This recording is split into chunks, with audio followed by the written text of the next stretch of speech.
મહીસાગર જિલ્લામાં છેલ્લા એક અઠવાડિયાથી ચોર ટોળકીનો આતંક જોવા મળી રહ્યો છે। લુણાવાડા અને કોઠંબા વિસ્તારમાં ચોરીની ઘટનાઓ સામે આવી છે।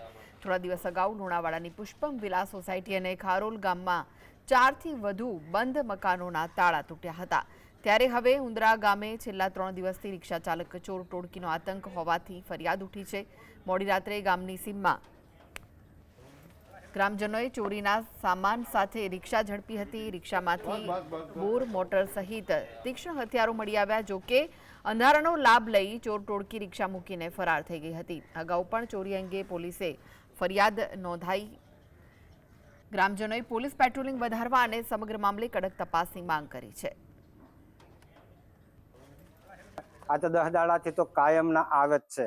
આજે રાત્રે ઉંદરા પાટે રમણભાઈ બાબરભાઈની મોટલ રિક્ષા લઈને આવેલા અને કાઢી અને પકડી છે।